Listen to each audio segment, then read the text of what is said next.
Well, I can see that it's a house full for today's conference, as we put it. And it's interesting to see everyone lined up in the balcony area as well. That's wonderful to see all of you come back, all of you showcase your inquisitiveness and interest for all the topics, all the discussions happening over here. Wonderful to see all of you come back inside the hall. Thank you so much. We're going to hold on to the next couple of minutes before we get started with our next session. So please be seated. And once again, I'm going to request you to please keep your mobile phones on the silent mode. All right, on that note, ladies and gentlemen, we're actually about to get started with the program. And let me also bring to your attention that our next topic is about sustainability. And we all know that the term sustainability, it's no more a buzzword. It, in fact, is an imperative. By now, we have also established that we might have a plan B, but we will not have a planet B. But again, there is Spider-Man's uncle who says that with great power comes great responsibility. So here we are focusing on another very, very interesting and a very pertinent topic. And this is where we will also have our speakers focus on how nations can pursue economic development by balancing growth and ecological concerns. Now, I do know that in most of the conferences outside, any post-lunch session is called as a graveyard session for the right reasons. But I'm sure we enjoyed that sumptuous lunch. But I'll guarantee you that with a riveting session coming your way, this is anything but a graveyard session. This is where we will all be deep diving together. This is where we'll all collective bring in that synergy and gear up for the insights coming in from our speakers. So with that, let me go ahead and first up invite our session chair. We have with us none other than Dr. Tara Kartha, Director of Research and Academics. In fact, she's also someone who's focusing on neighborhood and great power politics, and she's also served at the National Security Council Secretariat in the Government of India with a focus on Afghanistan, Pakistan, and terrorism in the neighborhood. May I please invite on stage Dr. Tara Kartha. Ladies and gentlemen, a dynamic session chair. Let's have a dynamic round of applause, everyone. Thank you very much, ma'am, for joining us. And with that, let me march ahead and invite our esteemed speakers as well on the stage. We have with us Miss Elizabeth Threlkeld, the Senior Fellow and Director of the South Asia Program at the Stimson Center. In fact, she comes with an extensive experience in the U.S. Department of State, and she also holds an MPhil in politics and international relations from the University of Cambridge and a BA with high honors in sociology, anthropology from the Swarthmore College. Our next speaker, ladies and gentlemen, leads the Habitats Trust, comes with over 20 years of experience in ecosystem and species conservation. May I please invite Mr. Rushikesh Chavan, founder of the Habitats Trust, to please come on stage, sir. He's also contributed to over numerous publications and spoken extensively on international forums. Our final speaker for the session, ladies and gentlemen, we have the august presence of Lieutenant General Syed Atta Hasnain, PVSM, UYSM, AVSM, SM, VSM and BAR, former General Officer commanding 15 Corps Srinagar and Military Secretary, with a distinguished 40-year career in the Indian Army, serving in challenging environments from Sri Lanka to the Siachen Glacier and Jammu and Kashmir. Ladies and gentlemen, I know I mentioned this again, it's a post-lunch session, and I know we are all energized. Let's show that energy with a huge round of applause. Please welcome all my speakers, all the panelists, for another very, very interesting session coming your way. And with that, Dr. Tara, over to you. Thanks a lot. Certainly it's a graveyard session. So hopefully everybody is awake and ready to ask questions, because you know what happens here with climate. Every speaker, everywhere you go, they'll come and say, climate crisis, and then they go away. So the question is how climate affects us. And in this session, what we're going to do is we are going to look at the armed forces and defense. I mean, in terms of how do we balance our climate security with the needs of the defense forces? Because that's a lot, and that's a very, very serious issue which is coming up. I think some speakers ahead had said, you know, they referenced it. But my problem is that this is the crisis of the century. And I don't think there's enough realization of that we are going to have to deal with this one way or the other. And governments everywhere, I think, are slow to react. But right now, what we've got with us, we've got a bunch of experts who've been doing precisely that. They've been looking at climate. We've got Elizabeth, who's looking at climate and security. We've got Rashikesh Chauhan from the Habitats Trust. I hope those things were put up. Who's even worked with Navy and the whales. And who would think of that, right? Where is the connection, the Navy and the whales? He's even done that. He's worked with the ITBP. He's worked with the Coast Guard. So there's a bunch of things here which I didn't even know this kind of work exists. So that's terrific. We're so happy to have you with us. And of course, we've got General Hasnain, who really, really doesn't need an introduction. A, he's on TV all the time. And second, of course, is the fact that he is the go-to person on disaster management. He's the person who knows this stuff. Now, when we come to the armed forces and security, it's I just learned from a member of the audience that the Navy is already looking at climate change, rising, sea levels in terms of how it builds its installations. So Navy is always ahead of the game. In the US, I think there is a whole paper on this. There's a huge, the way in terms of climate-informed thinking. That's quite big. In how it's not just how you build your installations, it is also how do you get the local population to give you support on that. Because finally, when you have a disaster, it's not just your base, it's the whole area, right? And you need the support of those people around you. You need to make sure their development takes place and not just that we have this base and we're good. That's not how it works. So that's one aspect which I hope Elizabeth will touch on. And then there's the huge issue of biodiversity, which I think the French Navy, the French Armed Forces, by the way, they also have a paper on how do you deal with emerging climate crisis and how can the armed forces not just help, but frame policy. So I think that's where perhaps the Indian Armed Forces can take a leaf out of that in terms of how do we go ahead. Because there was this paper I read which said that last year, I think out of nearly 3/4 of the year, every single day you had a climate crisis in India. Every single day. That is scary, right? It's not something you can just brush off. And if you look at the map where these crises are taking place, it's all on the border, right? So you're going to have to deal with it whether you like it or not. Uttarakhand, in terms of, Himachal Pradesh, in the coastal areas, this is where the maximum events are taking place. Much of it also, by the way, in Punjab. So if this is that, you of course had that which General Hasnain knows, the Sikkim tragedy, where 23 soldiers lost their lives in the glacial lake outflow. That was and these, from what the data that we see from very reliable sources, is that the Gulf issue is only going to get worse. Your heat, forget way back in the north. Let's face it, in Delhi we had the most severe heat that we could think of. How do soldiers, say, in the desert, how do they manage with this kind of heat? So those are the questions we'd like to look at. And I would request my speakers, actually, if you all could, in the end of your presentations, give us some, 1 or 2 points on how do we go forward. What is it that you found that when I was doing X project, this was what was the most useful? And number 2, this is what could be the most useful going forward, especially when you deal with governments. Governments are pretty much the same all over. They're all very difficult to handle. But how the community, the government, and especially I think in India, the state governments, which have their own problems. It's not that they don't work, it's that they have a different set of issues to go with.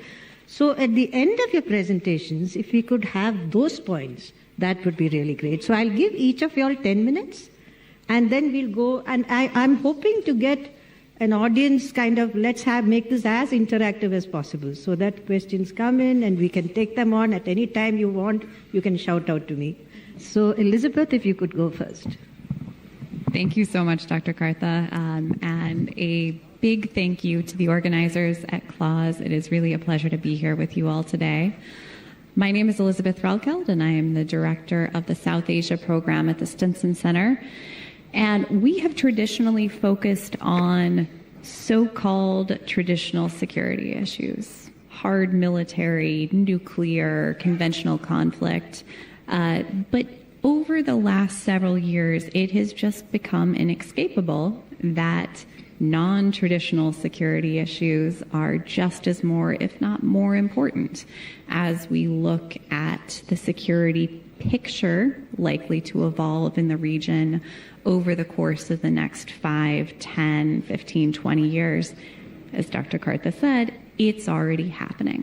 And I think my frustration in many of these conversations is that we haven't been able to wrap our mind around what that reality looks like and what that means for these more traditional conversations that we have about geostrategic competition and how we need to prepare for that. So hopefully we can do a little bit of fusion today. I think the other thing that I want to acknowledge here is I'm a researcher in Washington, D.C. There is a lot of expertise in this room on this panel, but also in the audience. I'm sure many of you all have seen the impacts of climate in ways big and small through your service. And so, as Dr. Kartha mentioned, hopefully we can get a discussion going in terms of how that is shaping decisions, not just at the 50,000-foot planning level, but at the more immediate, closer to ground tactical level. Because I think there's probably some bottom-up learning that should be happening there too. So what I'll do is go through 3 points or so. I will throw quite a bit of data at you, so apologies in advance for that, but trying to outline the scope of these issues. So the first thing that I'll cover is really looking at the scope of border infrastructure, and the northern border specifically. What has happened? What is on the ground so far, so we can get a sense of what we're looking at, the challenge that India does face in building out its infrastructure along the northern border. I will then cover the changing environment and the challenges that that brings to that infrastructure development, and bringing in the local communities as well, as Dr. Kartha mentioned. And then lastly, I'll leave you with a few ideas of how best to balance and tackle those issues. And in all of this, I think the argument that I would like to suggest is that, yes, India is behind right now in terms of infrastructure building, that perhaps that actually could be seen as an opportunity to get this right, to think about the right kind of infrastructure that is going to be needed for the northern border as it will exist, and to be able to build some momentum behind that. So first, just a look at border infrastructure as it is now. We heard Dr. Sanyal in the previous panel talking about the reason why India has not traditionally built out its border infrastructure to the extent that China had. This idea that deterring aggression from the north through not building border infrastructure, that obviously is a thing of the past, and India is racing to catch up, but it is quite far behind. So just in terms of what exists on the China side of the northern border now, how this is developed historically. In 1959, there were 7,300 kilometers of roads in the Tibetan Autonomous Region. In 2022, there were 120,000 kilometers, a massive increase. As we all know, China has committed to build 624 new border settlements. And I think beyond just the villages themselves, it's the infrastructure that it takes to power them, to connect them. So that's a massive project. We've seen new rail links, right? Linking Qinghai province to Lhasa. That is necessary for that, but also can facilitate the rapid movement of troops. And also a focus on last mile connectivity, including building out heavy lift capacity. So with the road, the rail, the energy, the infrastructure development that China has taken on, it also enjoys the advantage of terrain. So because, right, the Tibetan Plateau is a plateau, it is able to construct infrastructure for about 8 months of the year, versus India, which faces a more mountainous terrain in the southern Himalayas and gets at best kind of 4 to 5 months of the year. So there is a natural disadvantage there that India works against. Now, on the India side, racing to catch up. Obviously, we've seen the DSDBO road and the Atal tunnel, which were completed a few years back in Ladakh. And we are looking forward to the Shinken-La Pass, a tunnel that would connect Ladakh and Himachal Pradesh. So that will provide useful connectivity. In the Tawang sector, the Sela tunnel was just completed, providing year-round connectivity there. We've seen the Vibrant Villages program, of course, which over the next 10 years will see 2,963 villages supported, including through infrastructure, high-speed internet, energy infrastructure as well. There's been improved construction of a massive new hydropower plant in Arunachal Pradesh, and India is soon to complete the Udhampur-Srinagar-Baramulla rail length, which is very significant in Jammu and Kashmir. So that's kind of the state of play, where we are right now, the major projects on both sides. Where climate change comes into this is my second point. So how the changing climate and environment impacts this work. I'll lay out the 5 or 6 most significant climate-related issues facing the northern border, and then in the last section, we'll put those together. So number one, as you might imagine, is global warming and how that specifically is going to impact India's northern border. So there have been studies done that shows by 2040, there will be substantial warming, particularly in Dimchuk and Himachal Pradesh, as well as Uttarakhand. There will still be warming, but a little bit less significant in the Depsang Plains. So basically the southern areas are going to warm more than the northern areas. And that, for military folks around the room, has implications, for example, in terms of frequency of patrols, areas that are able to be patrolled, the way that it might change how both sides use the territory that they are increasingly able to access. I think the other thing to think about is China right now enjoys an advantage in terms of cold weather gear and the infrastructure that's built up to facilitate its troops. So as the climate warms, perhaps that advantage becomes a little bit less significant, and India will be able to catch up to an extent if this is a slightly less extreme operating environment, though obviously with the altitude, it's still going to be very challenging. With that warming, we look at permafrost. So obviously much of the higher level elevations and colder areas are currently permafrost, right? We don't see thawing of the soil. Research done at the Tibetan Plateau, so specifically this is the China side, by 2050, there are likely to be percentages on the order of 38 to 39% of the existing roads, rail, and power lines, and 21% of buildings will be threatened due to permafrost loss, the thawing essentially of the soil in those areas. That again is on the China side. We don't have, at least that I've been able to find, research on the India side, but you can imagine similar implications for India and also what that is going to mean for China. Rainfall, another thing to look at. So research done that the Upper Ganga Basin is likely to see many more extreme weather events and a potential increase in monsoon rains of between 4 and 25%, raising the risk of flooding and a lot of agricultural disruptions, difficulties that India's armed forces would need to navigate. We've already mentioned glacial lake outburst floods and the very unfortunate example from October 23 in the incident in Sikkim.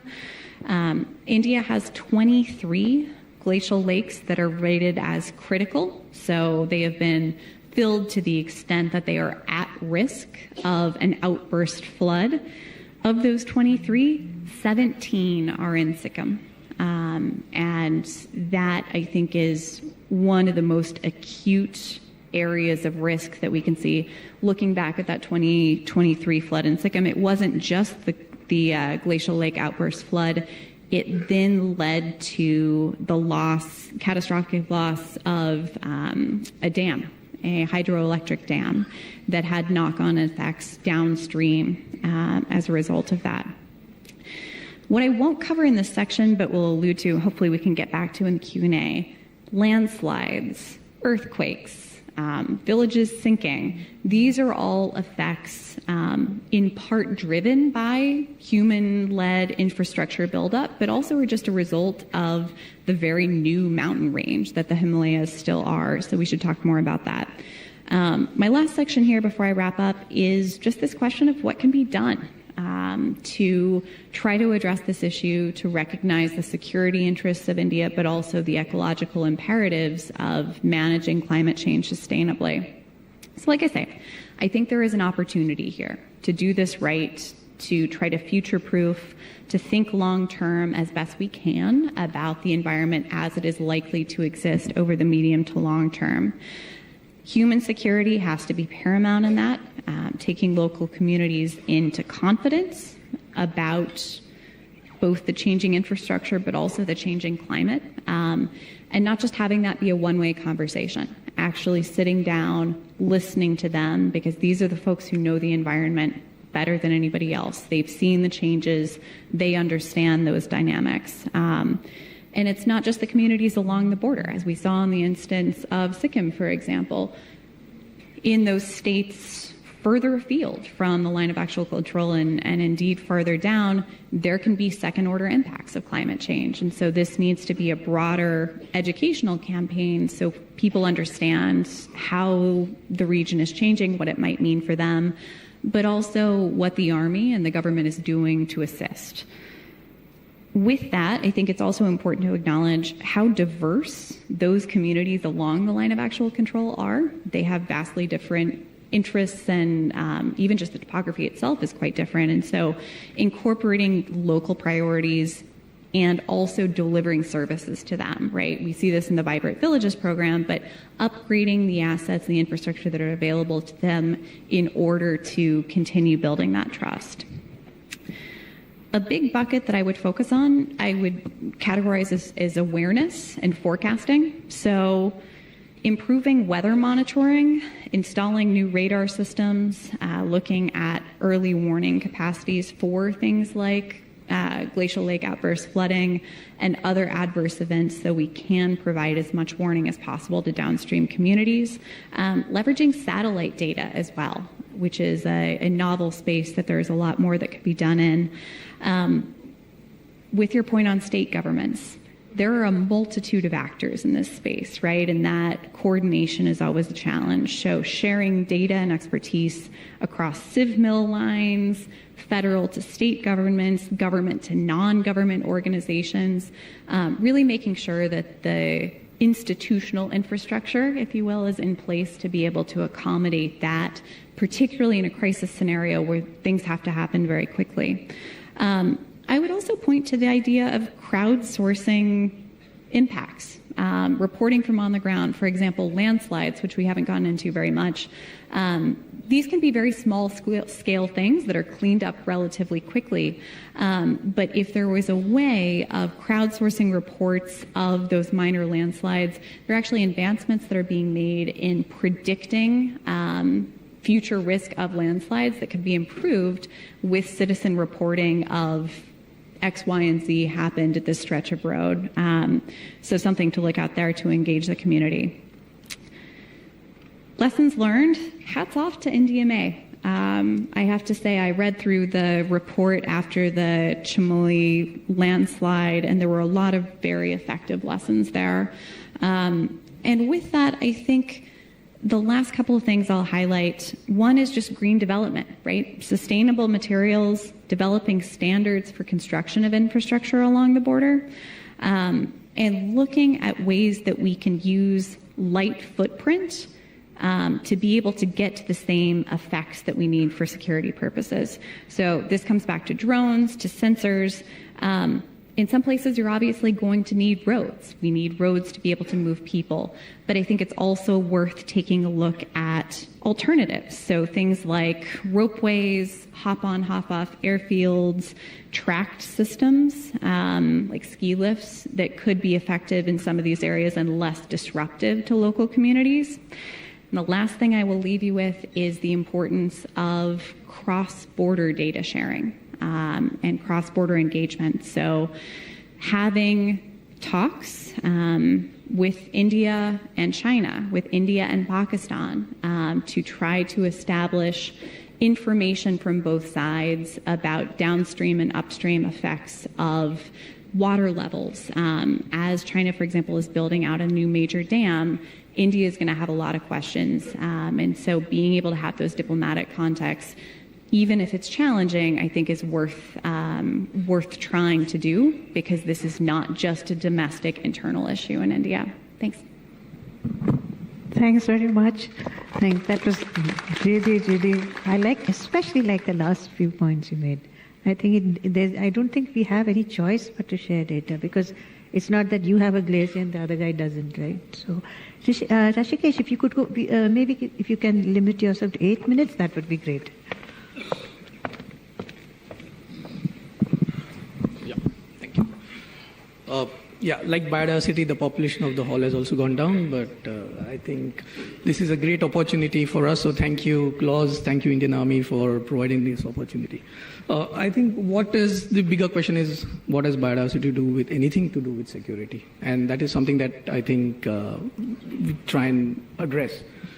We all talk about balance, and we try to maintain, equal amounts of development and taking care of nature.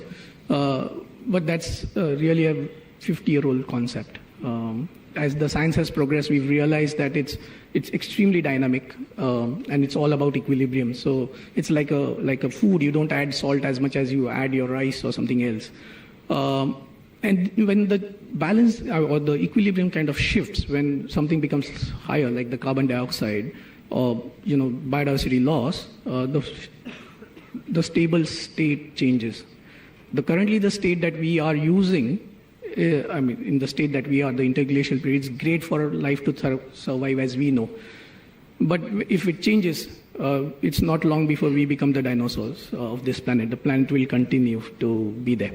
So this is typically what you talk about, what sustainable development is, again, and this is what we learn in schools.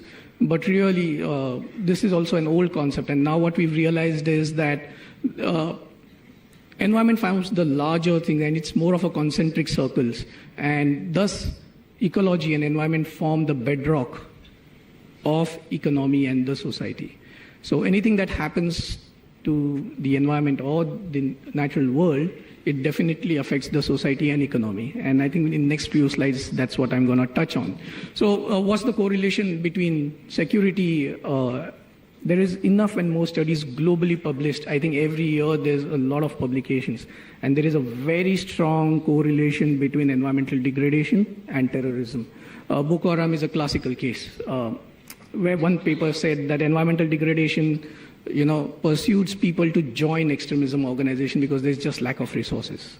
Both terrorism and climate change in the regions, you'll see a high overlap. And there are tons and tons of paper about this. So no longer environment or biodiversity has become a Sunday activity. I think it affects us every day in a way which bothers us. So coming to India, India has a rich history, and in fact, it has a rich legacy when it comes to biodiversity. The biodiversity of India was mapped by the armed forces. It started with Major General Thomas Hardwick in 1700, some 1778, if I'm not wrong, and many other defense personnel went out into the forests and the oceans and the rivers of India and started mapping our biodiversity. They started mapping the resources that we have. So there is, Captain Skykes, there is Jordan, in fact, one Indian called Colonel Jairam. They all started documenting the biodiversity of our country. And In fact, some of the butterflies, if you look at, they have been named as sergeants and colonels and the major, a butterfly is named like that. So there has been a legacy of documenting our rich biodiversity, but there's also been action taken.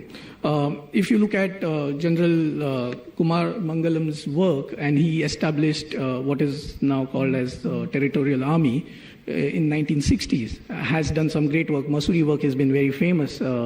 At the same time, a lot of work that has happened. These TA battalions have won the Green Governance Awards from the hands of the Prime Minister of India. And the work continues, and I've had the fortune to work with practically most of the armed forces.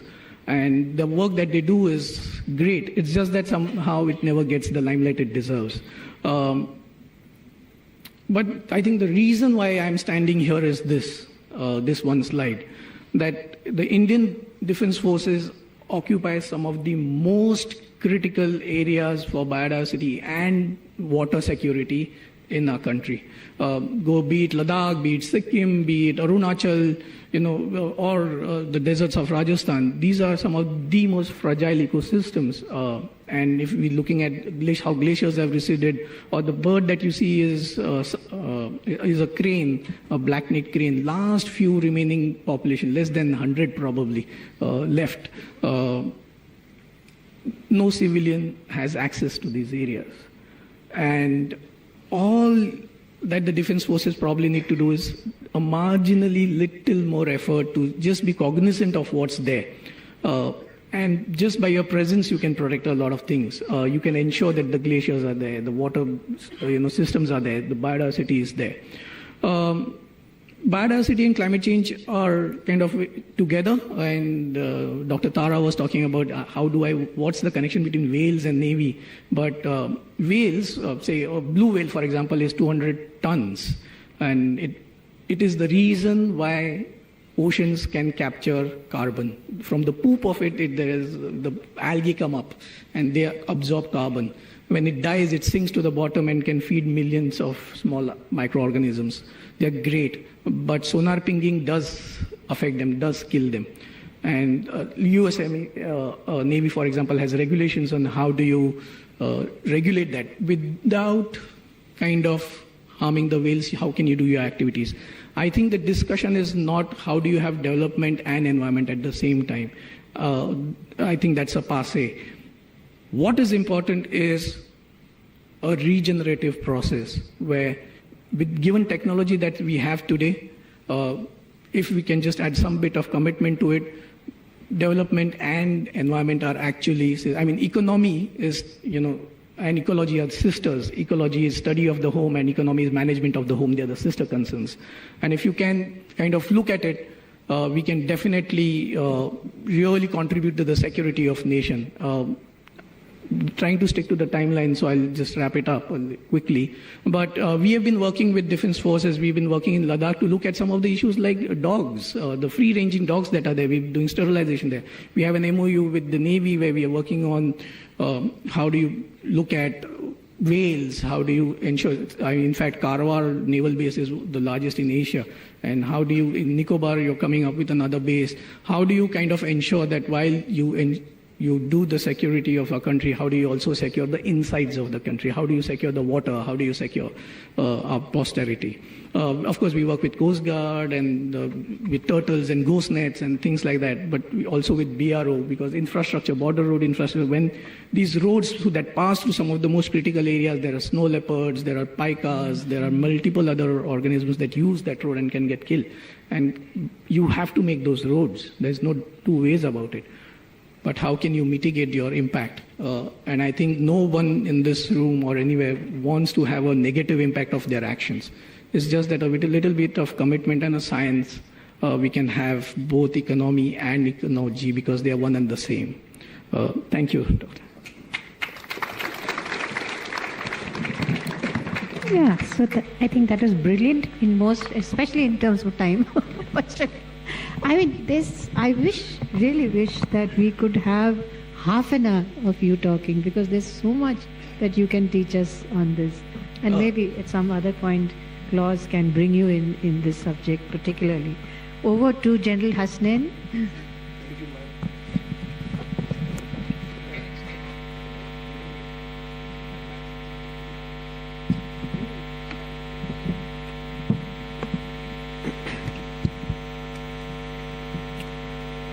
Thank you. Good afternoon, Jai Hind to everyone. And thank you, Claus. Thank you, Indian Army, for having invited me for this wonderful seminar on a subject completely different and on a theme which should be very alien to me. I know nothing about environment. I know nothing about ecology. But I know the effects of that. Because the effects of not following environmental practices, having a strong ecological footprint, is nothing but disaster. And that's my subject. That's my business today. Okay? Let me just say that the reason why you are here is primarily because of this.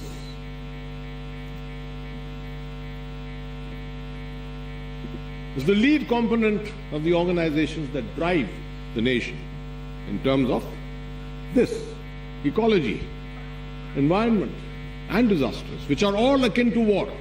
Since you are all warriors, war fighters, you are the best people to handle it.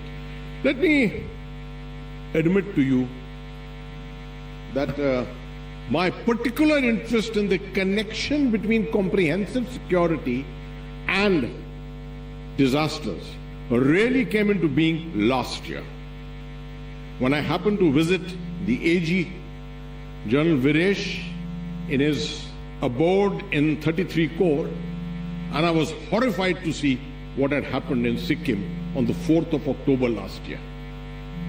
Most people have forgotten it. The world forgot it simply because 3 days later, the 7th of October, the Hamas did an even bigger disaster by killing 1,200 people and taking away 250 hostages. And so the whole world's attention went to that. And no one bothered about what happened in Sikkim. But it drove us from the NDMA to go to General Viresh and ask him for his briefings. Oh my God, what outstanding briefings we got in 33 Corps. What outstanding briefings we got in Headquarter 27 Div. We were horrified to see what had happened. A glacial lake had burst up. It's just called a glacial lake outburst flood, Gloff, which had burst. Just one of the effects of that was that 3,000 tons of ammunition of the Indian Army had flown down the Teesta. 3,000 tons. That's 1,000 3-ton loads. No one knows this. Hardly anyone knows about it. So that got us thinking into that. My God, this is the kind of effect which can dare on national security directly affect the capability of the Indian Army itself. The second connect in my mind I make between disasters and national security. These are 3 examples. Look at Somalia. What happened in Somalia? A drought. Thereafter, a famine. Happened in the early 70s, late or middle 70s. By 1993, you had the United Nations UNISOM, which was in Somalia. That was the beginning of piracy in the Red Sea. That was the beginning of terrorism, the Al-Shabaab, in all those areas of East Africa. All started from Somalia. Second example, go to Bangladesh. When we talk about migration into India, where does the route lie? It lies back in 1971, when almost 540,000 people died in that super cyclone, which actually accelerated the entire process of the formation of Bangladesh, the declaration of independence, if you go into the history of Bangladesh. And it led to huge migrations thereafter. The next time it happened in 1991, another super cyclone. 140,000 people died in that particular cycle. And why go anywhere further? Come to Pakistan. In the year 2022, 2023, one of the biggest floods in the Indus River rendered 2.6 million people homeless. The World Bank and the IMF put together felt Pakistan would require $16 billion to resettle them. Pakistan has got $16 billion. It's going 24th time to the IMF for $3 billion. Where are they going to resettle 2.6 million people? Cast your minds back then. 3 million people came out of the Afghan crisis in 1981. The formation of the Taliban is linked to 1981. That is where the Saudi clergy came and converted everyone to radical Islam. This is the connection between disaster and security. That's what it's all about. And I'm so glad that the Indian Army today has now completely changed its colors on this whole issue, looking at comprehensive security in such a great way.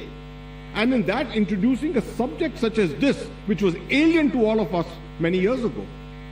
My compliments and congratulations to the Army Chief, to the hierarchy here, for having thought about it. That's very important. But to leave a thought in your mind, we are doing some good work between the NDMA and the armed forces of India, not the Indian Army alone, the armed forces of India, because we work with everyone. It started with, the whole hierarchy sitting here, started with the QMG, inviting us to his corps, 17 Corps, to do a program there. We did it with them. Outstanding feedback from there, how it was done. Thereafter, Central Command asking us to come to Lucknow and doing it with 4 states of Central India. And just recently, last month, we've done it with 6 states of Southern India with headquarters Dakshin Bharat area and headquarters Southern Command.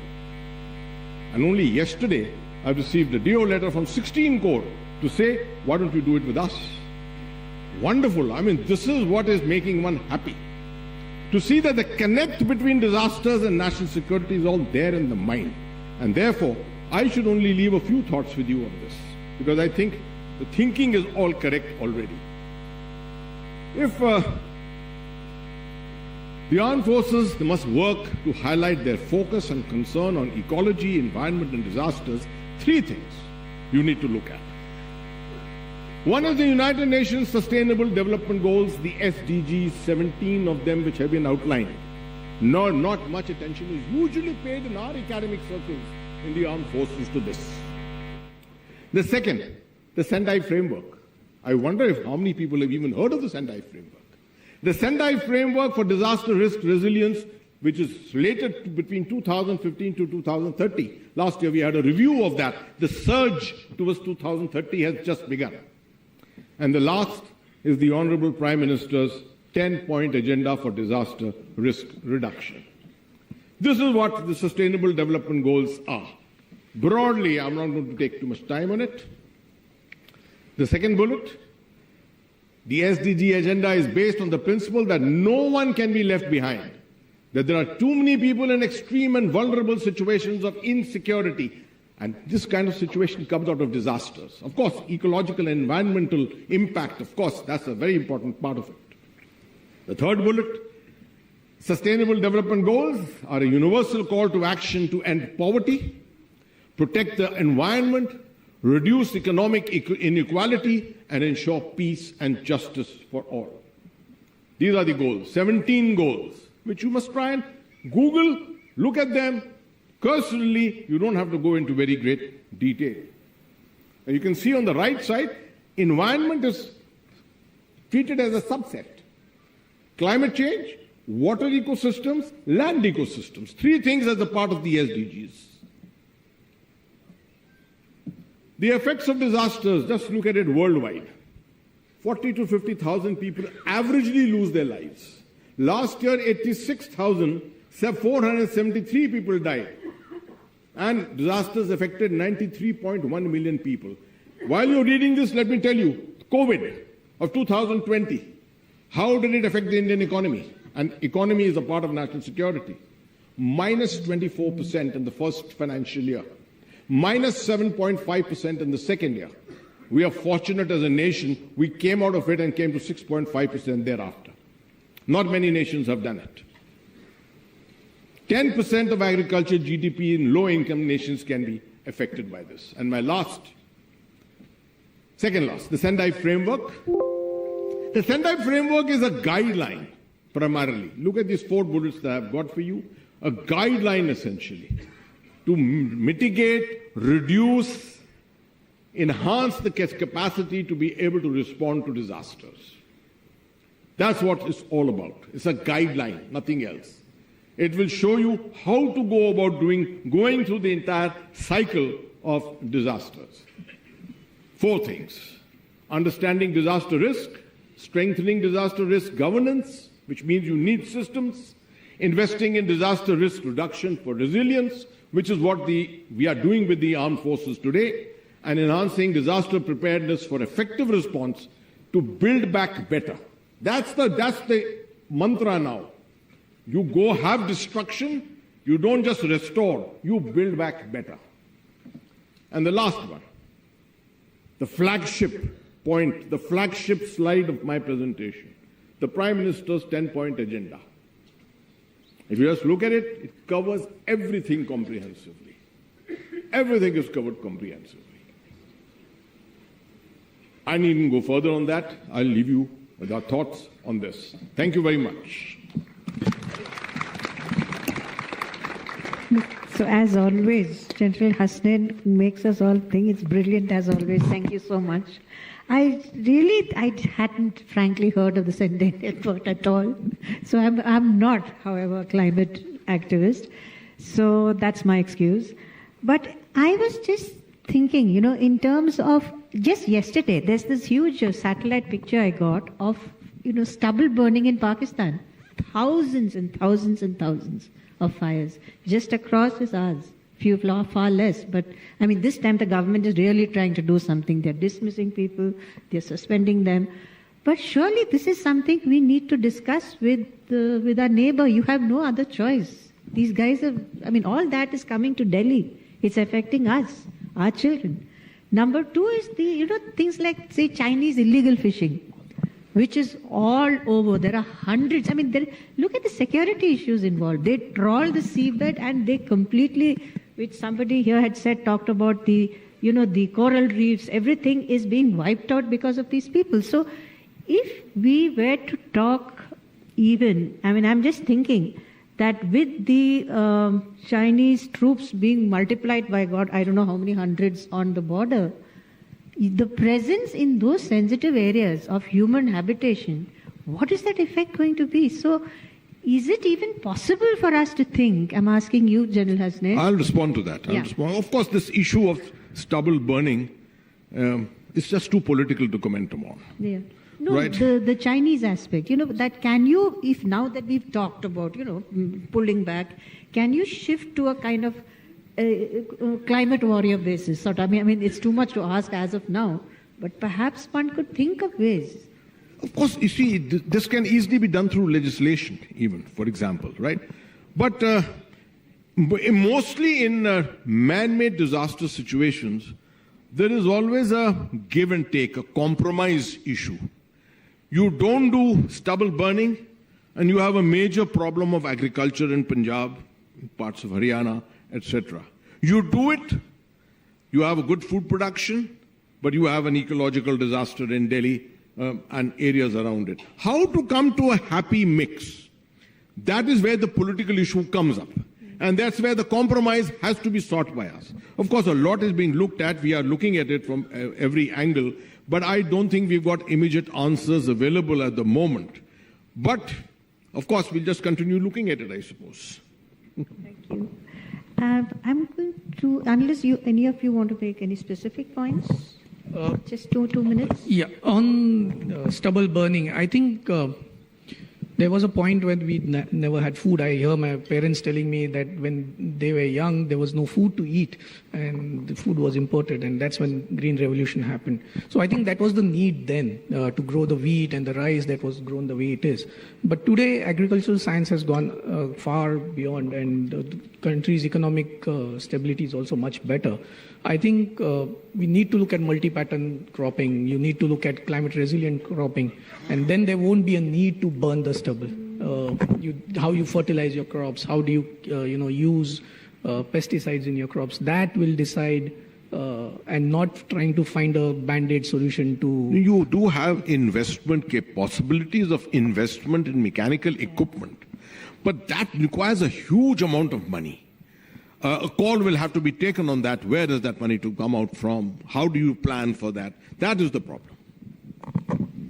Just very briefly, I think actually climate issues can be a useful way of engaging, right? So imagine the possibility of creating a biodiversity preserve or identifying very sensitive areas like you were talking about that could be protected, and perhaps even having bilateral protections on both sides of a border. The other thing that I would point to, we mentioned sensors earlier, Siachen. It is a hugely sensitive, both ecologically and obviously political and for security reasons, space. And technology has advanced to the extent that we have such greater visibility than we used to. The manning of troops on that glacier has an enormous impact in terms of the environment. And so that could be a space just in a very limited area to consider ways that sensors could help to substitute over time for the deployments that are currently taking place. I'll just open up to a couple of questions from the audience. Yes, please.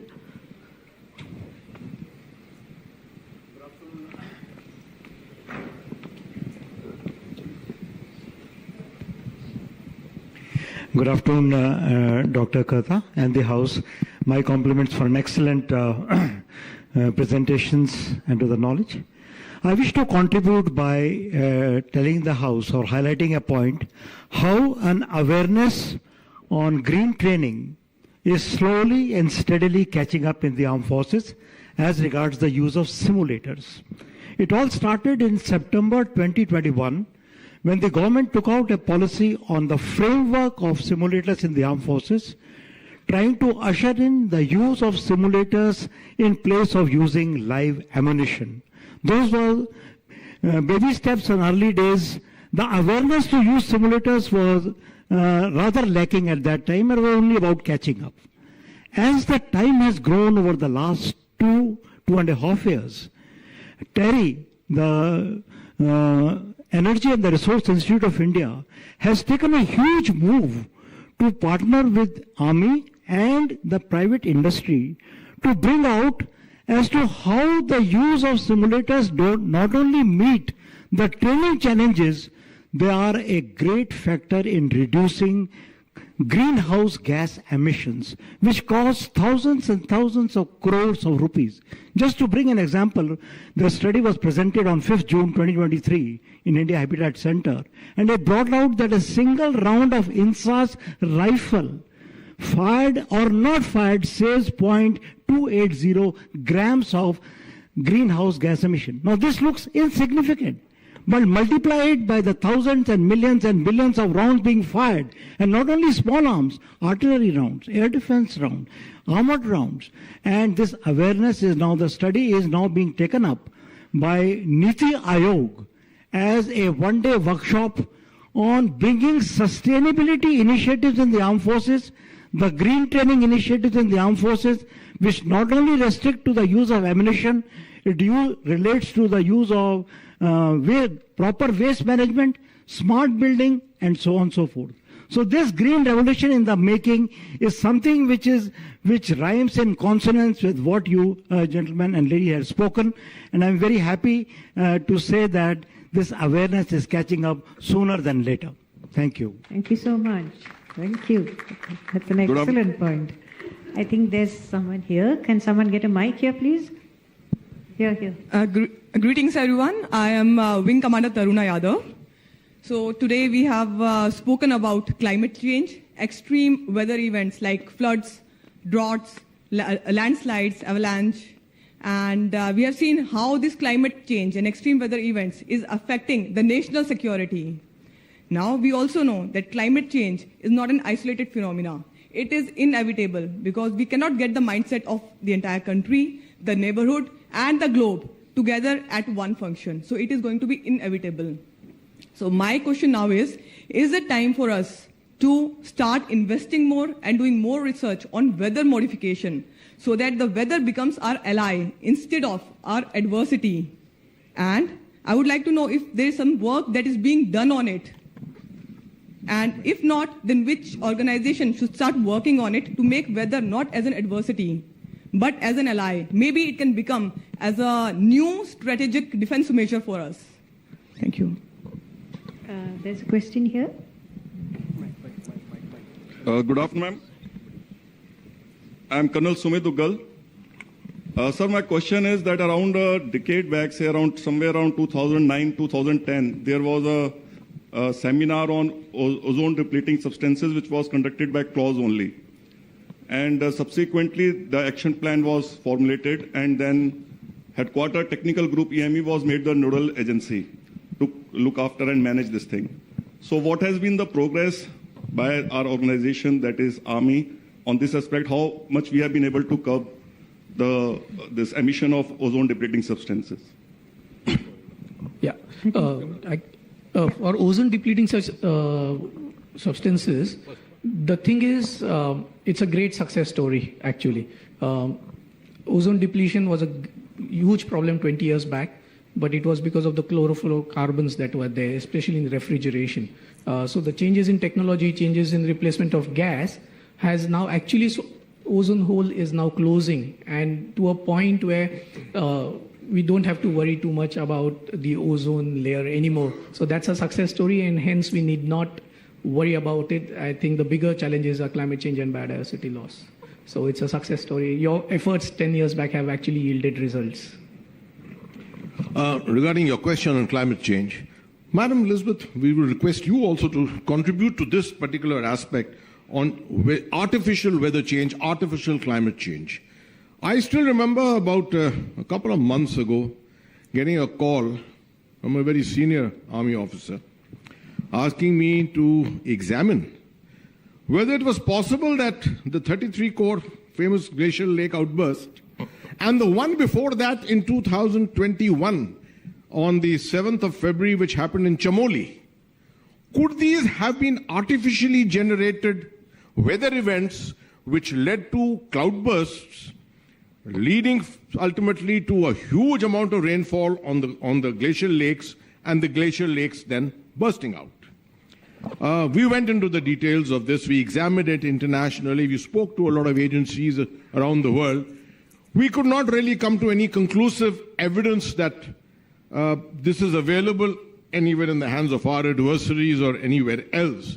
But a lot of research on this is no doubt going on in the world. Artificial seeding, as you're aware. But those are very, very localized kind of things. They are not, it's not climate change in a nation of the size of India. To change the southwest monsoon and at the moment the northeast monsoon which is coming in, to change the course of these monsoons completely. No one would first of all like to do it. It is too big a weather event, too big a climate event to try and interfere with. The moment you do it, there's no scientific data to tell us what the ultimate effect of that is going to be. You may interfere with one thing, but create a calamity for yourself. We don't want to land up into desertification of India, right? So these are issues to be taken with a pinch of salt. But I know that a lot of research is going around internationally, and maybe, Madam, you could tell us about it. I think that's a very good opening to focus on the importance of perceptions of climate change. So, candidly, I don't know the latest and greatest on what is possible in terms of weather modification. I tend to agree with your assessment that these are bigger systems that we don't have a full understanding of. On actually the crop burning in the Pakistan side of Punjab, they are thinking about cloud seeding to try to deal with some of the pollution this time around. So there are localized conversations. But it's really interesting what you were mentioning, the NDMA questions that you'd gotten about whether this was potentially human-caused. And that's something that I have run across quite a bit as well, particularly with the Chamoli landslide. It seems like that was one of the disasters that there were a lot of questions about. And all of the evidence that I've reviewed similarly suggests that this truly was not a man-made event, but I think it opens the possibility of considering a potential other trigger for tension between, in this case, India and China, if we don't have clarity of information on what's happening, and particularly looking at the Great Bend Dam that China is considering building. This would be 3 times larger than the Three Gorges Dam, which is China's largest at the moment, and would immediately impact downstream river flows on the Brahmaputra. And with that, obviously, it's still in the construction process, and thinking about, at this stage for India, what the implications are, having an understanding of how that could shape local crop patterns, water flows on the river, and getting to that data sharing stage so that we don't find ourselves in a situation where something happens and there are questions that are raised about whether this is actually more than meets the eye. There's an education component to that as well. But I think looking at potential crisis triggers in the future, that is high on my list of something that we should all be aware of. Yeah, I think that's why I also mentioned this illegal fishing, because it's affecting Sri Lanka, it's affecting Pakistan, it's affecting us. And these Chinese trawlers who come in, they come in massive, huge numbers, and they're completely, so there are a lot of issues here which actually can be taken up should SARC ever, meet up. This can actually be a basis for talking, and perhaps with China. There was a question here, and that's the last question. After that, we'll close. Hi there. My name is Surinder Singh. I work as Sustainability Analyst, Independent. My question is to Ms. Thurklet, if I said it correctly. So NATO this year came up with the impact assessment of the climate change as well. I would request you if you could please share, or any of you could share some perspectives on what's the view from outside is where India is in terms of climate change readiness, and how or what would be the pain points or the hotspots where it will, let's say, affect negatively, to put it mildly. Thank you. Thanks. I think what I can do if helpful, one of the things that Dr. Kartha had asked me to do was to share a little bit about what's happening in the U.S. on these issues. And perhaps with that, I can then reflect on some areas for improvement or future work on the India side. So the U.S. Army has been at the forefront of pushing these conversations in the U.S. And actually, since about 2007 or so, there have been very active plans in place across DoD, but specifically with the Army, it's the largest force. And they, back in 2022, released the Army Climate Strategy, which I would commend to all of you. It's a quick and easy read and speaks to the scale of the issue. The Army is a massive institution, has a lot of land, has a lot of people and personnel, and the way that the Army has taken on the climate problem, I think, could suggest ways that India's Army similarly could build using the scale that it has. So just a few very quick highlights. By 2035, there's going to be a microgrid on every installation, and by 2040, we're going to have enough renewable energy resources to self-sustain on those installations' critical operations. Zero net emissions for installations by 2045. 2050, zero net greenhouse gas emissions for Army procurements. On the training space, every 2 years, there's going to be a climate lessons learned study that's released starting this year, so be on the lookout for that. In 2028, all exercises and training will include climate in terms of impacts, but also things that would need to be potentially responded to down the road. There's going to be Climate 101 courses for installation planners and commanders at the garrison level. And on the vehicle front, right, because this is a massive force, we have a huge fleet just of vehicles. By 2035, they're all going to be hybrid and all electric by 2050. So even with those incremental moves, I think there are areas where India's Army could make very, smart goals, right, where they are time-bound, specific, and work towards those for future greening. And it's not just for the Army.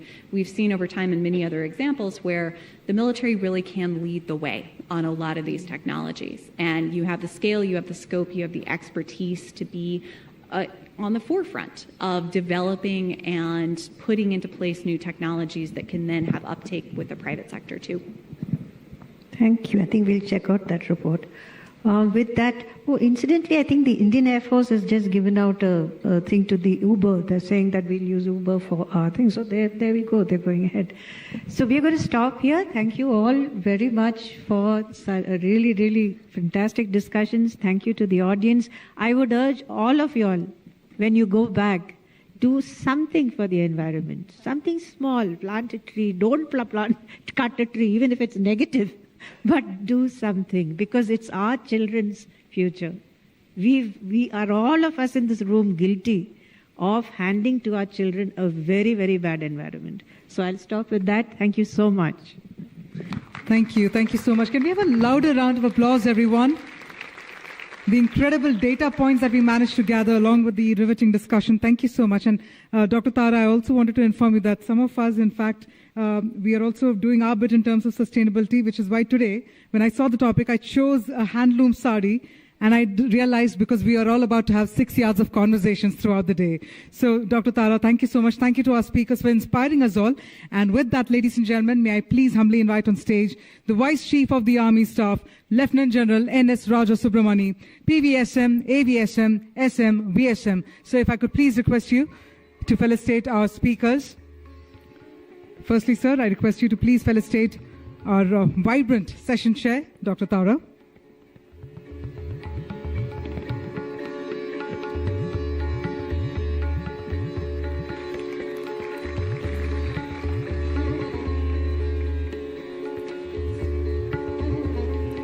On that note, ladies and gentlemen, I now request, sir, to please felicitate our next speaker as well, Ms. Elizabeth Trelkeld.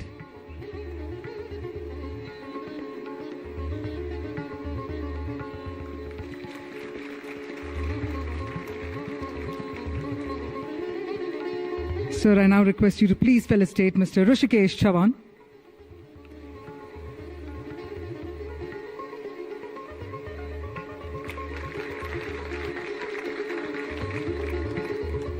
And now, sir, I request you to please felicitate Lieutenant General Syed Atta Hasnain. Diverse perspectives with a singular mission, ladies and gentlemen. What a phenomenal panel discussion this turned out to be indeed. And now, sir, if I could request you to remain on stage, we'll have a quick group photograph of you along with our panelists.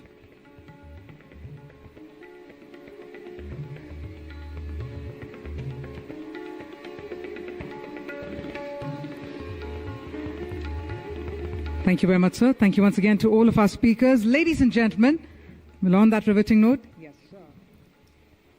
Well, on that riveting note, let me inform you a very quick announcement coming your way, because after this, we will be marching ahead to a very important segment wherein we'll have the august presence of the Honorable Raksha Mantri, Shri Rajnath Singh, joining us at 4 p.m., which is why, as of now, while we do take the tea break, I'd like to please request you all to come back inside the hall exactly at 3:30 p.m. Another important announcement is that the first 2 to 3 rows, we will have a seating rearrangement, which is why I request you to please take care of your belongings or take your belongings along with you. But the first 2 to 3 rows, we'll have a seating arrangement in order to adhere to the RM protocol. But as of now, we do have good 25 minutes to indulge in more chai and more charcha. Please enjoy the tea and coffee, but please do be back exactly at 3:30 p.m. Thank you.